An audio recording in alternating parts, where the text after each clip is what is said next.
Glória a Deus. Saúde a todos na paz do Senhor. Amados, eu quero em primeiro lugar agradecer a Deus por poder chegar.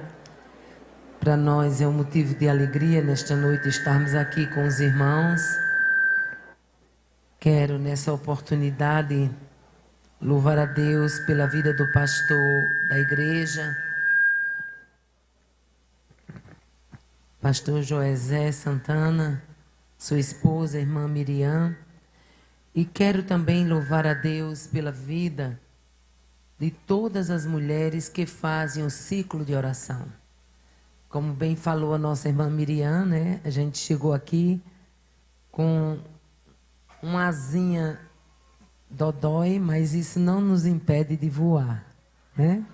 Glória a Deus. Eu quero parabenizar as mulheres que fazem o ciclo de oração. Eu estava vendo a história de vocês e o ano passado nós ali em Mossoró completamos também 75 anos do ciclo de oração, Jubileu de Diamante. Esse ano foi feito dia 1º, agora os 76, e eu, pela misericórdia de Deus, estive à frente da coordenação daquele ciclo de oração por 22 anos e meio, coordenando mais de 200 círculos de oração. Então, falar sobre ciclo de oração é falar sobre a minha história, que está intimamente ligada com esse trabalho. Então, eu aproveito e parabenizo as servas de Deus que têm se dedicado, né, a esse trabalho de intercessão. Antes de entrarmos na mensagem, eu gostaria de divulgar alguns livros que nos acompanham. Eles vão estar à disposição dos irmãos. A igreja não tem compromisso com esses livros, porém, sempre que a gente viaja, o pessoal nos cobra, porque vê a gente divulgando. Nosso primeiro livro, quando eu vim aqui, né, eu ainda não era escritora, mas o nosso primeiro livro é esse aqui, o Vencendo a Tristeza. Esse livro trata da história da personagem Leia. Eu recebi um convite da editora, e a editora me dizia que eles tinham desejo de transformar as minhas mensagens que estavam no YouTube em livros. E essa foi a primeira mensagem, agora em livro, né?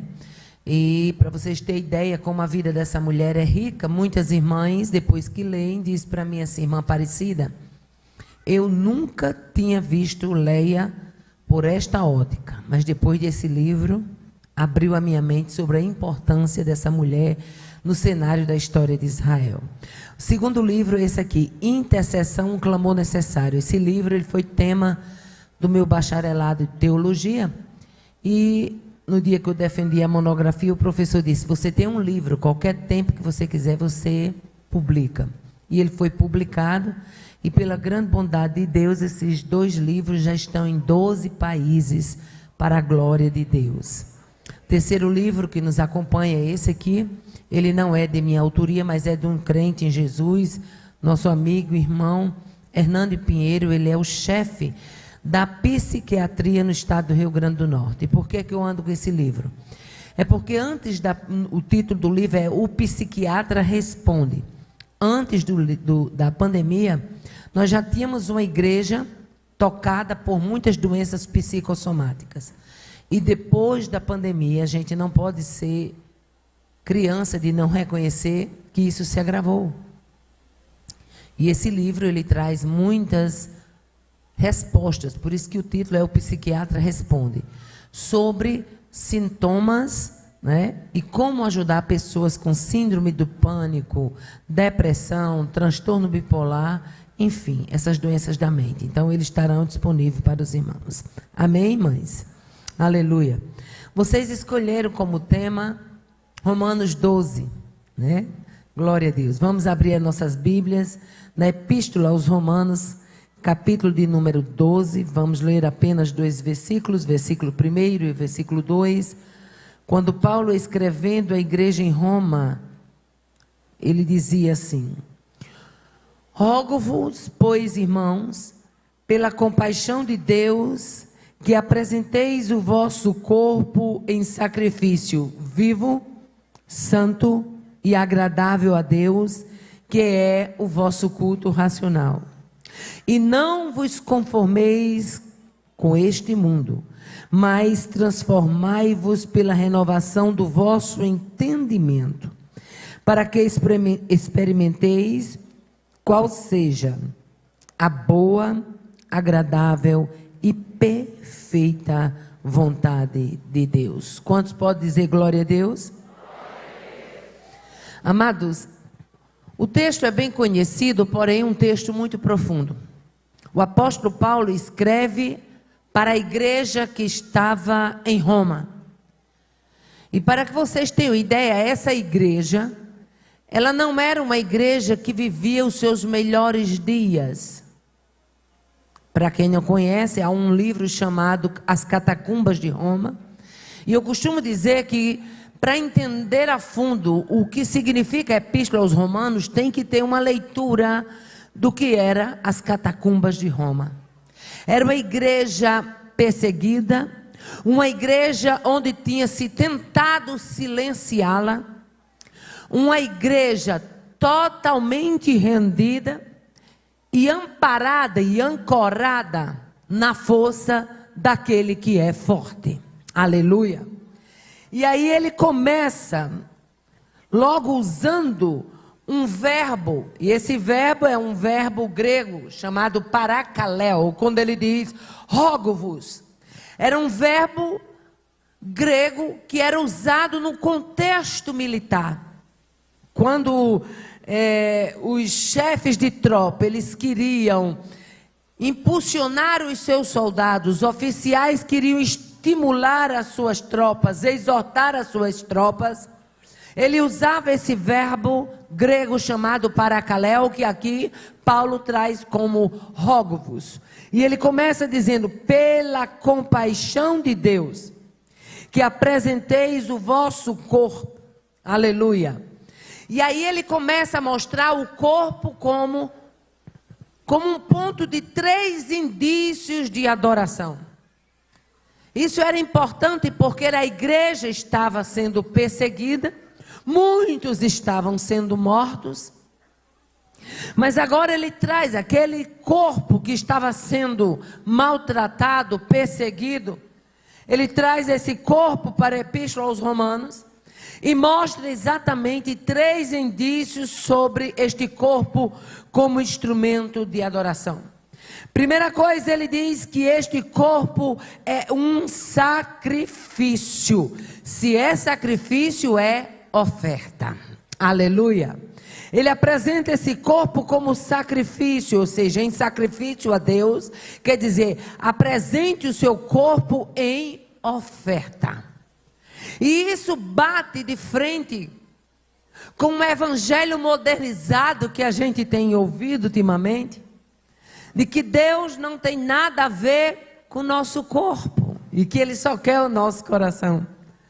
E quando Paulo lança isso, a Epístola aos Romanos, ele está dizendo, o seu corpo é oferta a Deus. Aleluia.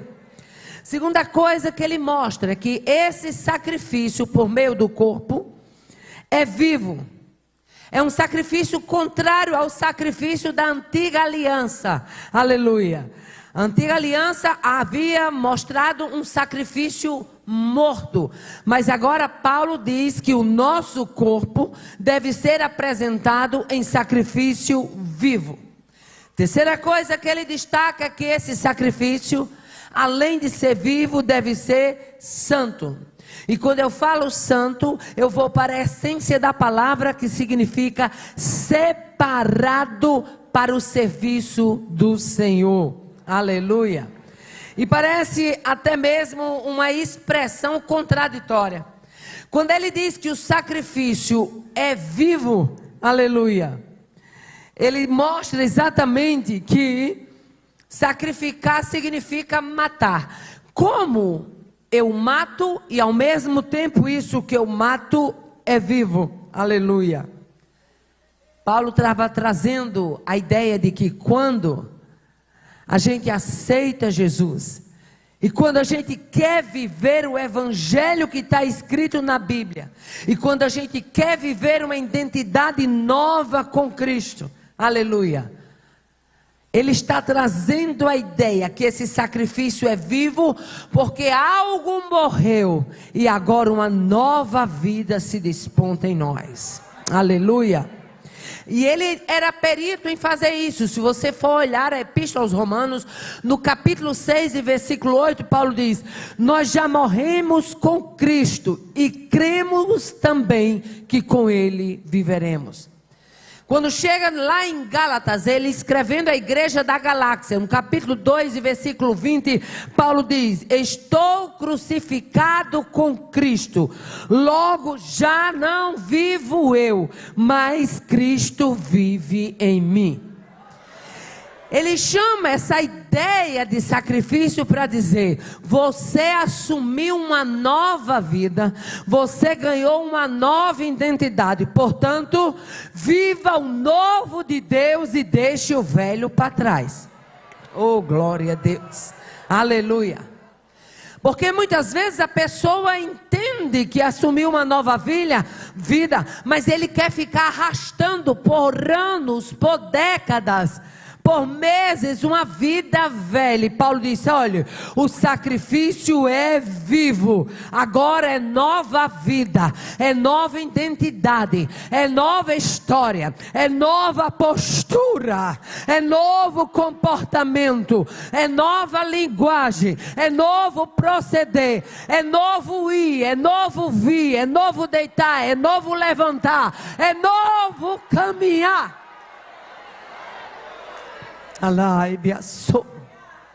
A segunda coisa que ele chama a atenção é que esse sacrifício vivo, ele também é santo.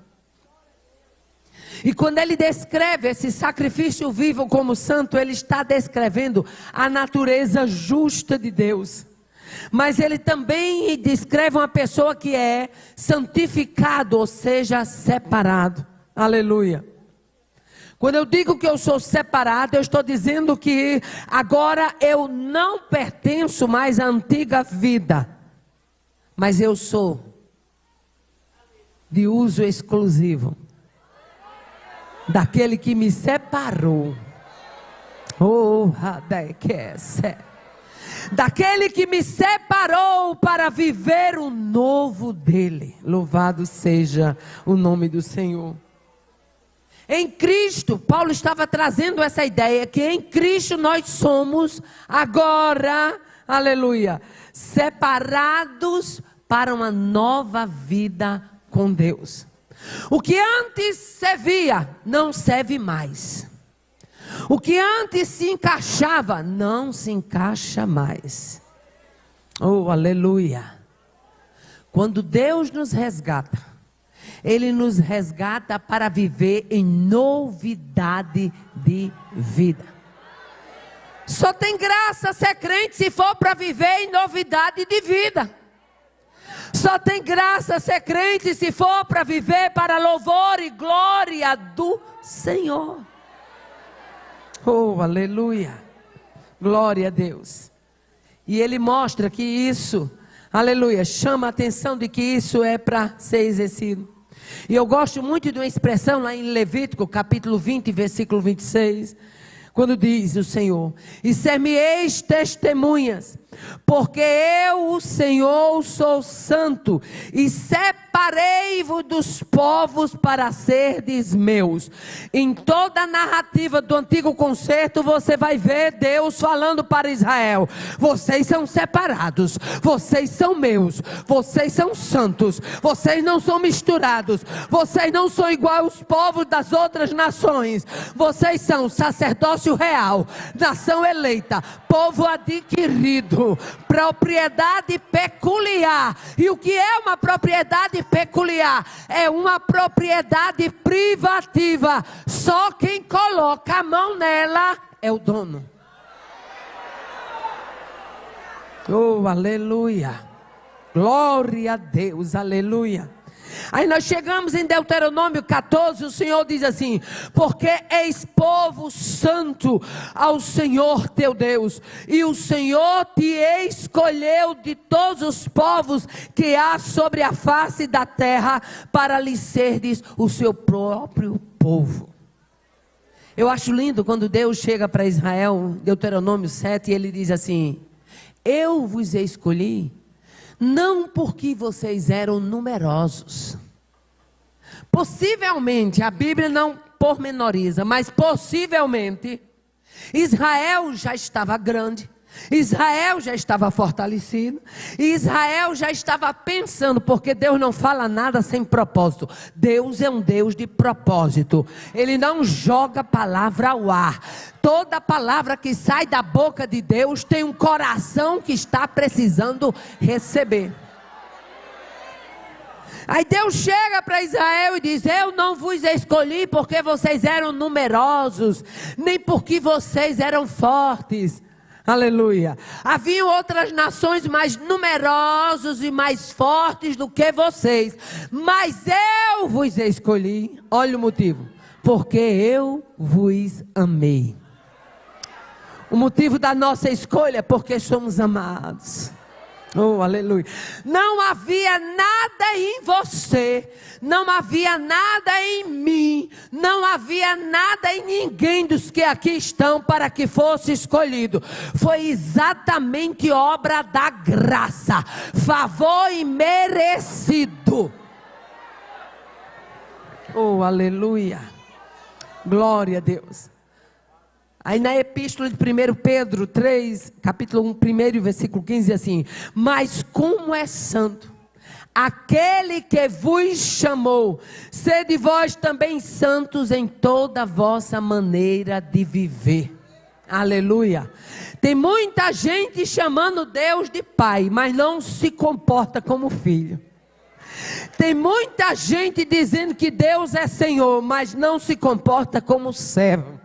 Mas nesta noite, Deus nos trouxe aqui para falar para uma igreja que quer ser amparada como filho e quer se colocar como servo. Sede vós santo em toda a vossa maneira de viver. Oh, aleluia. Santo nos negócios, santo nas conversas, santo nos compromissos, santo na fala, aleluia, santo no ir, santo no vir, santo no deitar, santo no levantar, oh, aleluia. Outra coisa que ele chama atenção é que esse sacrifício é agradável. Quando ele fala agradável, ele está falando relacionado à oferta que era oferecida no antigo concerto. Muita gente quer oferecer muita coisa a Deus. Mas deixe-me dizer uma coisa: Deus não recebe, nem nunca recebeu, nem receberá sacrifício de cordeiro coxo. Aleluia. Deus não dá nada ruim para ninguém, e por isso a gente tem que caprichar naquilo que a gente quer dar para Ele. Aleluia. Esse sacrifício agradável está relacionado com a oferta do antigo concerto, que era uma oferta queimada. E era uma oferta que era chamada oferta de aroma agradável. Você vai ver, encontrar isso aí lá em Levítico capítulo 1, versículo 9. A oferta de aroma agradável. Aí Paulo pega a oferta de aroma agradável e diz: o sacrifício tem que ser vivo, santo e perfumado, agradável a Deus. Aleluia. E como é que eu hoje, na nova aliança, eu faço uma oferta agradável? Aleluia. Eu sou uma oferta agradável. Aleluia.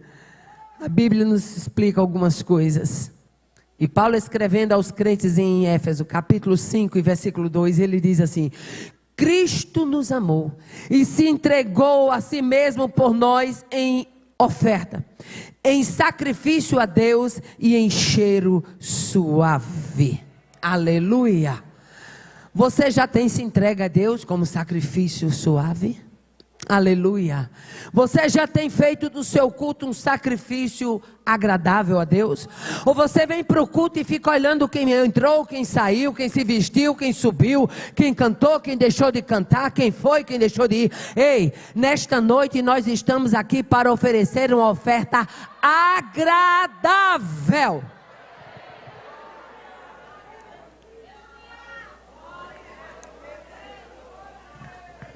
Aí ele diz mais, aleluia, eu quero dar um recado para vocês. Não vos conformeis com este mundo. Aí eu gosto da versão NVI, diz assim, não vos amoldem ao padrão deste mundo. Aleluia. Por que isso ficou registrado na Bíblia? Qual era o intuito do apóstolo Paulo deixar isso tão expresso? É porque nós somos humanos. E o ser humano, ele tem uma tendência a ser volúvel. Há um ditado que diz assim, terra de sapo de coca com ele. Se o outro faz, eu estou fazendo. Mas ele chama logo a atenção e diz assim, você não tem que se moldar ao mundo. Você não tem que, aleluia, se conformar com o mundo. Mas você é um agente transformador do mundo. Tenho saudade da igreja. Eu tenho 42 anos que sirvo a Deus. Para quem não sabe, deixa eu abrir aqui um parênteses, que quando eu abro esse parênteses, Deus fala com alguém específico. Eu sou filha de uma das fundadoras da Legião de Maria na cidade de Mossoró. Eu fui a primeira crente que aceitei Jesus na minha família. E quando eu aceitei Jesus, veio um recado lá do Ceará, do meu avô, dizendo, manda perguntar para essa menina o que foi que ela viu nessa lei. Porque na minha raça nunca teve história de crente. E de onde foi que ela tirou isso? Mas eu sinto saudade, sabe de quê? Daquele tempo em que os crentes queriam parecer com crente. Do que os crentes eram chamados de protestantes. Eu sinto falta dessa época. E que você conhecia um crente com quilômetros de distância. Ele era referência no bairro, ele era referência no comércio, ele era referência na família. Quando o demônio se manifestava, não precisava procurar outro. Todo mundo sabia que aquele crente tinha algo na vida dele capaz de botar o território do inimigo para roer. Oh, aleluia. Aí Paulo chama para que não haja um conformismo, mas haja uma transformação. Aleluia. Mas por que ele chama isso? O nosso relacionamento com Deus, ele define o nosso relacionamento com o mundo. Quem ora pouco se parece pouco com o Senhor. Eu vou repetir, quem pouco ora, pouco se parece com Jesus. Aleluia. Aí ele chama, e esse chamado de Paulo é um convite a quê? Para rechaçar o padrão do mundo. A régua do mundo não serve para mim, não serve para você. Oh, aleluia. É um convite para se contrapor aos ditames do mundo. Satanás colocou o barrão e disse, eu vou dominar. E se você não tiver o Espírito de Deus, você aceita este domínio. O apóstolo Paulo diz, eu não quero vocês moldados, acostumados. Eu não quero vocês bitolados, imitadores do mundo. Eu quero vocês como agente de transformação pelo poder da mente.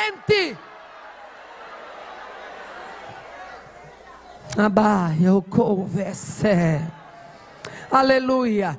Isso aqui fala de uma mudança. Mudança de quê? Mudança radical de caráter, mudança de postura, mudança da essência. Crente de mente renovada, ele não aceita ser xerox do mundo. Crente de mente renovada, ele não aceita ser cópia. O Espírito Santo é o Espírito que traz a novidade de Deus para a vida da igreja. E nesta noite eu ganho graça e autoridade para dizer: o Espírito de Deus nos transforma para parecermos com Cristo. Se é filho, remacho. Nimítia. Se é filho, tem que parecer com o pai. Ora, um pai humano, ele fica todo orgulhoso. Quem é pai aqui sabe. Quando alguém chega e diz, mas teu filho é a tua cara. Todo homem se... Agora imagine se fosse perguntado para Deus, quais são os filhos que têm a tua cara? Oh, que é. Imagine se fosse perguntar para Deus, quais são os filhos que parecem contigo? Nós estamos vivendo dias de uma crise de identidade. Muita gente se fazendo que é, mas não é. Mas o Espírito de Deus lança luz e discernimento. E ele vai passar no crivo, Rachel. E depois de passar no crivo, e depois de passar na pendeira, meu filho, pai lavoa. Só fica quem de fato é.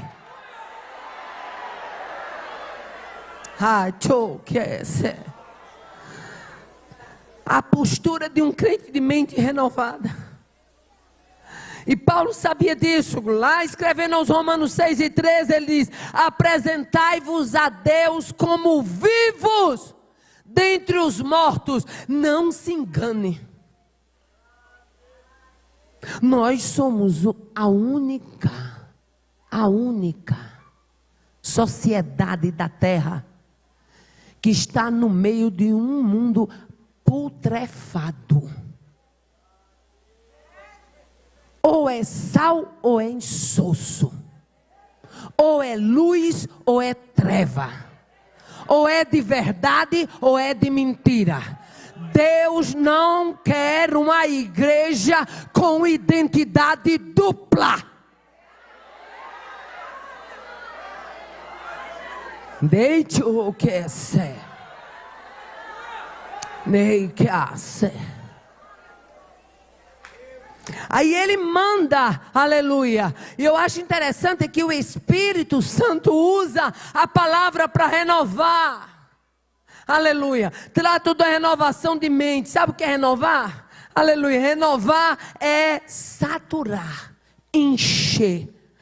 Aleluia. Ele diz: transforme pela renovação da mente. Encha a sua mente. Aleluia. Como é que eu encho a minha mente? Como é que eu vou transformar o mundo? Se eu passo muito mais tempo nas redes sociais do que na oração.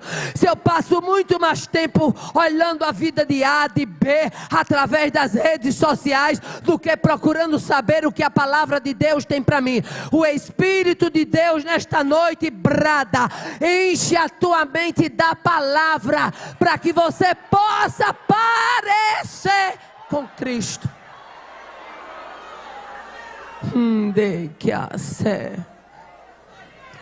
Aí escrevendo aos Coríntios, no capítulo 3 da segunda epístola aos Coríntios, versículo 18, ele diz: refletindo a glória do Senhor, somos transformados de glória em glória, na mesma imagem, como pelo Espírito do Senhor. O Espírito Santo, ele é o agente de transformação. Se não está tendo transformação, é porque ele não está tendo espaço.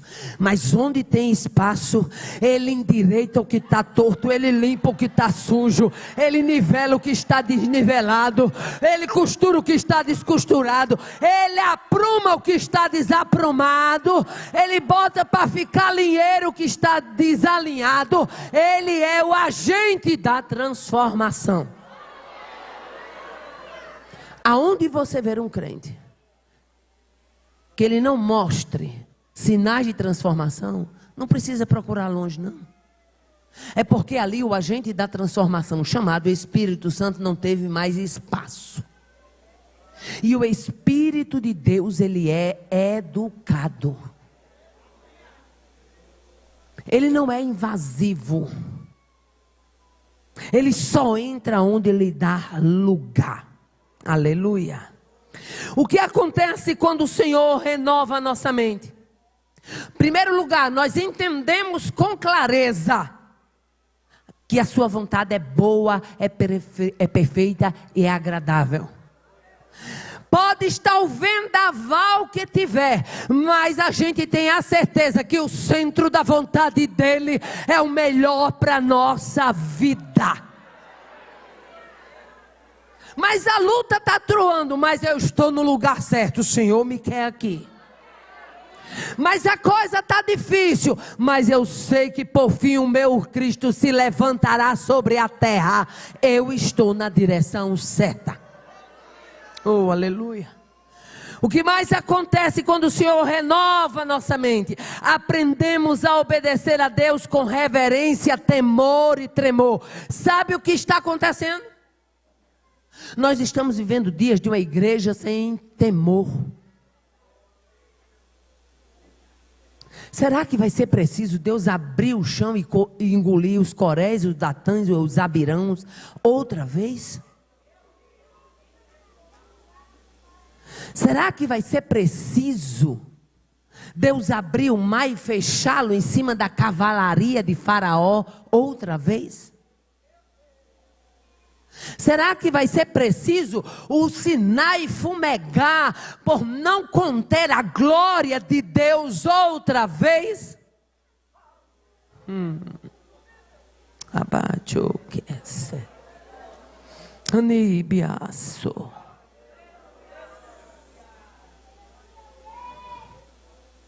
Temor. Uma palavra tão pequena, mas que está em falta na igreja moderna. Aleluia. A igreja contemporânea, ela é uma igreja de enfrentamentos.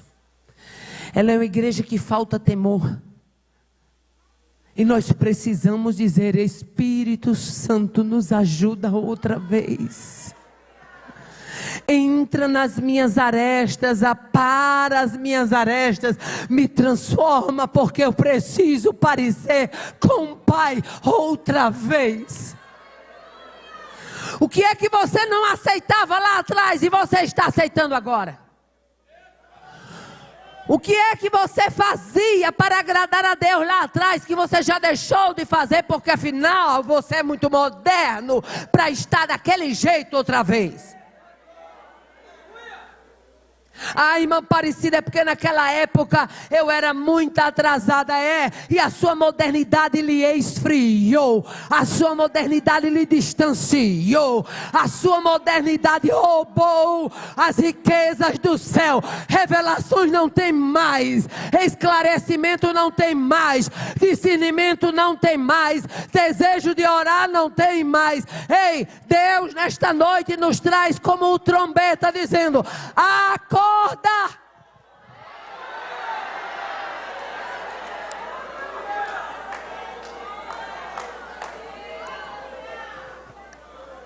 Oh, aleluia. Glória a Deus, aleluia. Uma facilidade de desobediência. Desobediência. É a marca registrada da mente que não é renovada. Uma mente renovada, ela é cativa a Cristo. E se ela é cativa a Cristo, ela é obediente a Ele. Aleluia. Quando o apóstolo Paulo fala que nós sejamos transformados, ele está falando de quê? De rendição. Se renda ao domínio de quem é o dominador. Oh, aleluia. Ele está falando de condução do Espírito. Deixe que o Espírito de Deus lhe conduza à perfeita vontade do Pai. Aleluia. Mas tem crente que é Deus querendo abençoá-lo, Deus querendo moldá-lo, e ele endurecido como um menino cheio de vontade própria. Ei, para meninos de vontade própria, Deus vai manter o cabresto curto.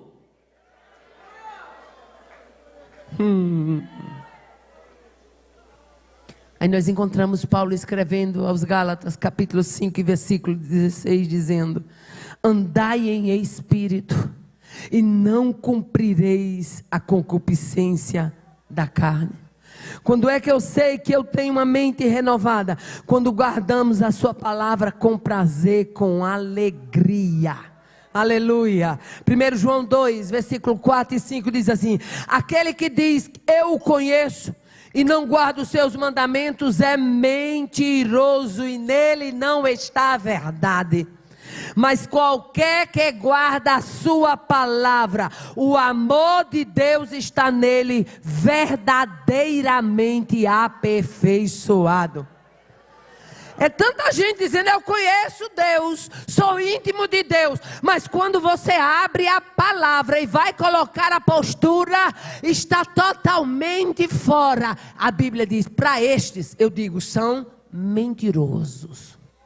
Não é a irmã Aparecida que está dizendo, não. É a palavra. Aleluia. Quando é que eu sei, aleluia, que acontece comigo, que eu tenho uma renovação da mente? Quando nós reconhecemos que os ditames do mundo não nos servem. Aleluia. Paulo escrevendo aos Efésios capítulo 5, versículo 8, ele diz assim: outrora vocês eram trevas, mas agora sois luz no Senhor, andai como filho da luz. Sabe o que ele estava dizendo? Aquele vocabulário lá de trás era da época da treva, agora você está na luz. Aquele negócio ceboso lá de trás era na época da treva, agora você é luz. Aquelas mentiras lá de trás era na época da treva, agora você é luz. Aquela fofoca lá de trás, aquele disse-me disse, aquela contenda era a época de treva, agora vocês são luz. Se comportem como filho da luz. O que mais acontece quando o Senhor renova a nossa mente? Nós discernimos a ação maligna no meio de uma sociedade corrompida. Paulo escrevendo aos Coríntios capítulo 4 versículo 4 da segunda epístola, ele diz assim: o Deus desse século cegou o entendimento dos incrédulos, para que não lhes resplandeça a luz do evangelho, que é a imagem de Deus. Eu estava outro dia assistindo uma reportagem, deixa eu abrir aqui um parênteses para você entender o que é o Deus desse século. O mundo começou com a história, cada um pode ser o que quiser, é assim ou não é? Se é mulher e quiser ser homem, pode ser, se é homem e quiser ser mulher, pode ser. Aí Satanás não está mais satisfeito só com isso, em transformar homem. O problema do inimigo é nos desfigurar, tirar a figura do Pai. É o desejo do inimigo que a gente perca a identidade, a aparência com o Pai. Então só tornar homem, mulher e mulher homem não estava bom no script do inferno. Ele agora colocou na cabeça dos humanos, porque o objetivo é desfigurar a imagem. Ele colocou que as pessoas podem ser animais. Eu não sei se vocês já assistiram reportagem, mas está cheio aí de vídeos. Pode dar um Google que você assiste rapidinho. Eu fiquei extasiada. Isso eu estou trazendo só uma pontinha do iceberg. Extasiada com o número de jovens, rapazes lindos, moças belíssimas, que poderiam estar, filhos de gente de condição, que poderiam estar nas melhores universidades, dando curso à sua vida. Eles agora entenderam que são cachorros. Estão latindo em vez de falar. Estão usando coleira em vez de colar. Coisa triste, coisa mais tirana. Você pode colocar na internet para você ter uma ideia do que eu estou falando. O que é isso? O príncipe deste século cegou o entendimento. A igreja tem que acender a candeia, porque está perto do noivo vir buscá-la. Mas enquanto está aqui, tem que tocar a trombeta e dizer que céu é céu, inferno é inferno, certo é certo, errado é errado, puro é puro, profano é profano. Deus não quer uma igreja relativista.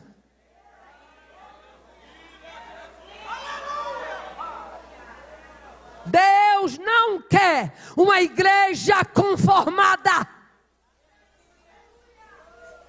Deus não quer uma igreja adaptada ao mundo. E Ele brada nesta noite aqui em Feira de Santana.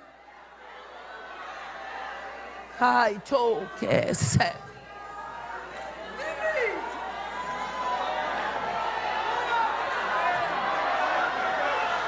Use as armas que Deus deu a vocês. Vai ter cadeia, vai, mas não arrede. O Pai chamou, Ele garante.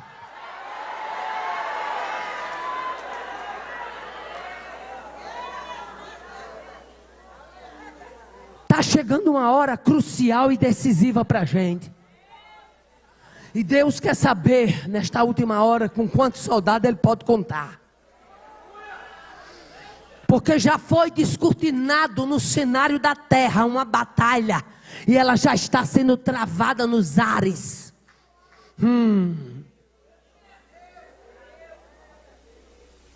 E Satanás está certo que ele vai ganhar essa peleja. Mas Deus está levantando para os últimos dias uma geração.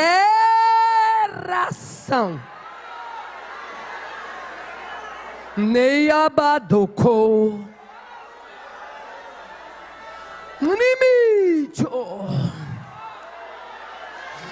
Encorajada.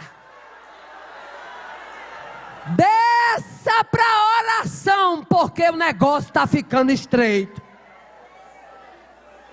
Abai, eu tô comendo Níbia. Está se cumprindo o que diz Apocalipse 12:12. O diabo, aleluia, tem grande ira. Por quê? Porque ele sabe que tem pouco tempo que lhe resta. De que assai. De que assou. A coisa é tão terrível que se você chegar, você vai ver que a Bíblia chama ele de o príncipe deste mundo. Se é príncipe, é porque tem um reino. Sim ou não? Se tem um reino, é porque tem súdito. O que é súdito? Alguém está lhe obedecendo. Tem muita gente obedecendo a Satanás muito mais do que muitos crentes obedecendo a Cristo. Deixa eu abrir aqui um parênteses, porque quando eu abro esse parênteses, Deus fala com alguém específico. Eu gostaria, pastor, que todo crente conhecesse o Vale do Amanhecer lá em Brasília, para saber o que é devoção ao maligno. Lá tem tropa de revezamento,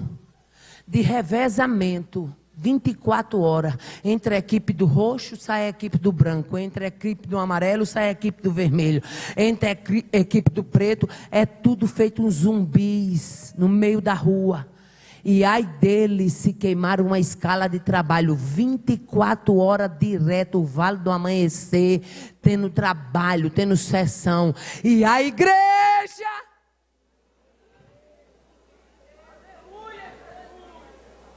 queimando escala de oração, tendo preguiça de ajudar as mulheres do ciclo de oração, não querendo sair para evangelizar porque o sol está quente, não se ajoelha mais porque o joelhinho dói, não chora mais porque borra a maquiagem. Deio do que ser. Que os nossos cultos voltem a ter lágrimas. Que os nossos cultos voltem a ter rendição. Porque Satanás está com ira. Porque sabe que tem pouco tempo. Mas nesta noite, o Senhor está tocando uma trombeta.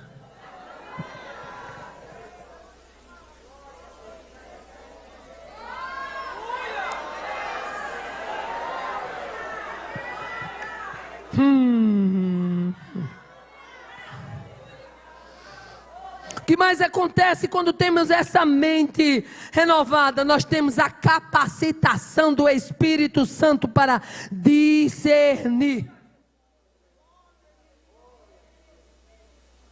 É tanto crente acompanhando influencer e fica animado com o sucesso dos influencers.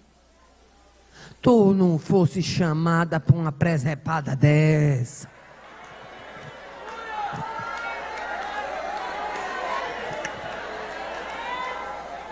O influência da igreja é o Espírito Santo. É Ele o nosso modelo. É Ele que nos comissiona, é Ele que nos dá graça, é Ele que nos dá força, é Ele que nos movimenta, é Ele que dá sabedoria, intrepidez. Ele é a nossa influência na terra.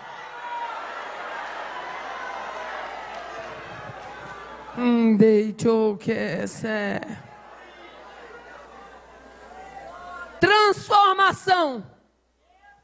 Primeiro sinal de uma vida transformada, ela muda o procedimento em relação ao mundo. É nova criatura. Por isso que Paulo escrevendo disse: se alguém está em Cristo, nova criatura é. As coisas velhas já passaram, eis que tudo se fez novo. Não tem história de dizer que é transformado e ainda continuar arrastando aquela mágoa, aquela raiva, aquela quizila, aquela briga, aquela dissensão. Que transformação que nada!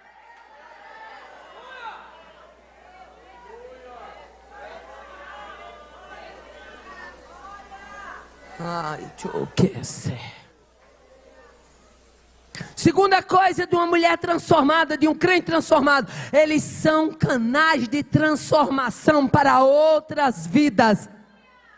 Nós encontramos o Senhor falando em Mateus 5:16, dizendo assim: assim resplandeça a vossa luz diante dos homens, para que eles vejam as vossas boas obras e glorifiquem ao vosso Pai que está no céu.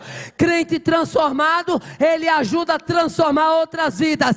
Quando a pessoa olha para ele, vê que ele é crente de oração, tem vontade de orar também. Quando olha para ele, vê que ele é crente manso, tem vontade de ser manso também. Quando olha para ele, vê que ele é um crente obediente, tem vontade de obedecer também. Crente transformado, ele influencia o ambiente. Quando você vê um crente que na repartição do trabalho ninguém sabe que ele é crente, não tem transformação ali. Na faculdade ninguém sabe que ele é crente, não tem transformação ali. Quando você é um crente transformado, aonde você chega, você é um luzeiro. A treva vai ter que bater em debandada. Não existe como a escuridão vencer treva. Aonde se coloca a luz, treva se afasta.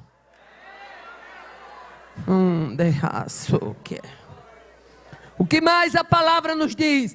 Homens e mulheres transformadas honram a Deus com suas vidas. Aleluia. É canal de honrar a Deus. O que mais a palavra de Deus nos diz? Homens e mulheres transformados, eles possuem uma linguagem santa e irrepreensível. Por isso que nós encontramos a palavra de Deus dizendo assim: a tua linguagem tem que ser santa e irrepreensível, para que o vosso adversário se envergonhe, não tendo nenhum mal de dizer contra vós. É uma tristeza o número de crente mentiroso que tem dentro da igreja. Conta 10 conversas, 8 é mentira, 1 é duvidosa e a outra ainda vai para análise. Que transformação é essa, meu irmão? A palavra de Deus diz: seja o vosso valar, se ensinam não, porque o que disso passa é de procedência maligna. Foi para se dar bem, conta até uma mentirinha. Diz que é carente demais para poder ter o saláriozinho do Bolsa Família. Aí chega e ainda tem coragem de falar de corrupção. Como é que vai ter coragem de falar de corrupção se você já está sendo corrupto?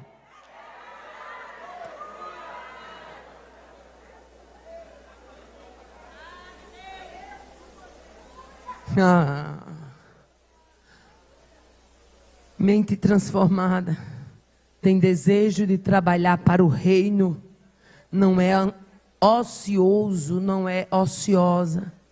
Você vê isso claramente na vida da samaritana, lá no Evangelho de João 4. Aleluia. A Bíblia diz: muitos samaritanos daquela cidade creram nele, por causa da palavra daquela mulher. Na hora que ela recebeu, ela diz: vinde ver de um homem que contou toda a minha vida. Ela saiu evangelizando logo a sua cidade. O que tem de crente ocioso dentro da casa de Deus, tem uns tão sobrecarregados, com tanta luta. Aí tem gente que, existe os ociosos e existe os melindrosos. Os ociosos eles não fazem, e os melindrosos eles ficam dizendo: ninguém me chama para fazer. Qual a turma que você se encaixa? Quando se quer trabalhar para o reino, Deus abre as possibilidades. Quando se quer fazer algo para Jesus, não precisa ser no altar. Você fica nos bastidores, mas o Deus recompensador da obra, Ele te vê. Eu quero ser.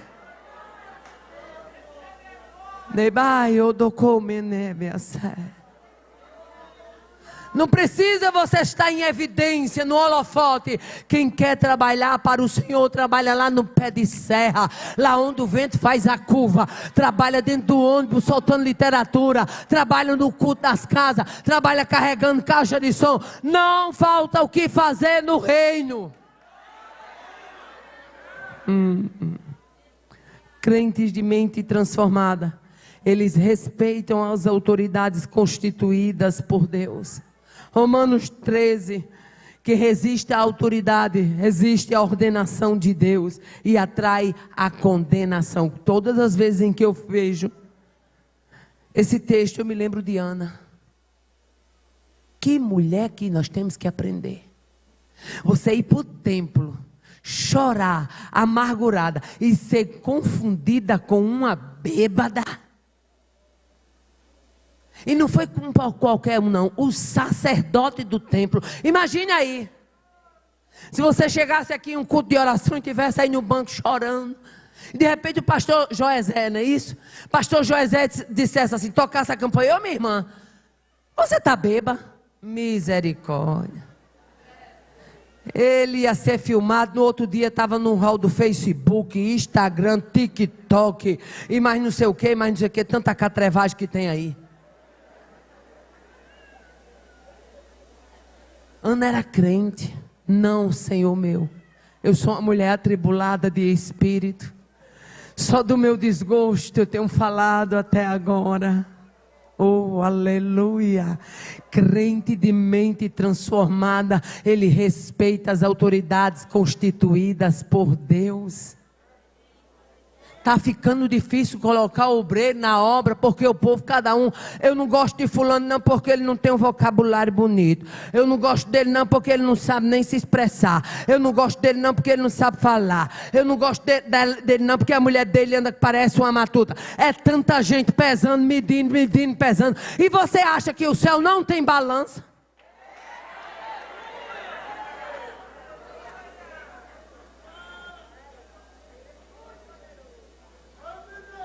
A Bíblia diz: acaso aquele que fez o ouvido não ouvirá?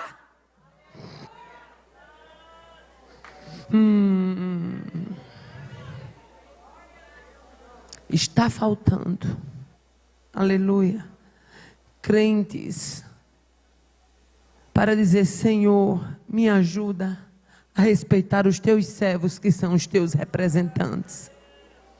Oh, aleluia. Crentes de mente renovada, aleluia, eles são fiéis, sigilosos, gostam de aprender e amam a oração, aleluia. A dificuldade da igreja contemporânea, porque a igreja contemporânea está perdendo a vontade de aprender.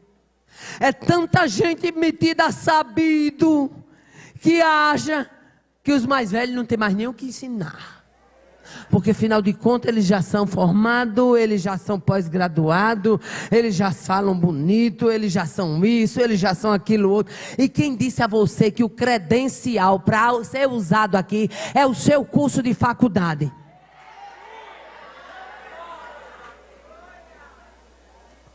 Eu sou crente do tempo em que a igreja, os obreiros falavam pro modo e por quê, mas nós estávamos lá ouvindo pro modo e por quê. Sabe por quê? Porque quando Deus abria a palavra, dava a esses homens tão simples, revelações do céu, ensinamentos do céu, aleluia. A gente sentia o céu baixando, a igreja subindo. O que é isso? A simplicidade de Deus na vida de um crente fiel substitui qualquer diploma.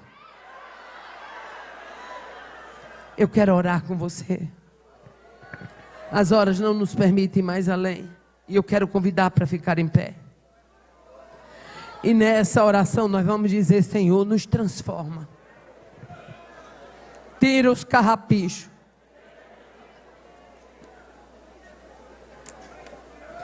Passa uma escova do céu na minha lã. Vai tirando os nós. Vai desfazendo os embolos da alma. Vai desfazendo toda a vontade própria e substitui esta vontade própria por rendição ao céu. Tira toda a minha altivez e coloca o teu domínio. Tira toda a minha visão humana turva e desnecessárias e me dá a visão do céu. Eu quero ver o teu projeto para a minha vida. Quantos aqui querem ver o projeto de Deus para a sua vida? Oh, aleluia. Aqui não tem historinha de dizer bate fulano, porque bate fulano, diga para ele, não precisa bater em ninguém, nem dizer para ninguém. O Espírito Santo já está batendo, o Espírito Santo já está dizendo, o Espírito Santo já está otorgando. Quem está falando com você está falando com o seu vizinho, meu filho.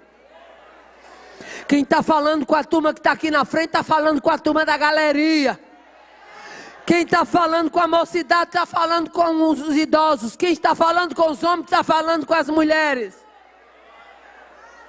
É hora de clamarmos e dizer: Senhor, nos transforme. Precisamos que tu passe em revista a nossa identidade com o céu. Nos ajude. Nos ajude. Não nos deixe faltar o azeite e nem apagar as nossas lâmpadas. Vamos orar agora. Eu estou encerrando a minha participação. Logo em seguida os irmãos prosseguem com o culto. Maravilhoso Deus, Pai de bondade, em nome de Jesus, a tua igreja se reúne aqui para declarar que tu és Senhor, soberano, grande e perfeito, Senhor do tempo e Senhor da nossa história. Tu és o Deus que nos chamou lá atrás. Tu és o Deus que tem nos conduzido até os nossos dias.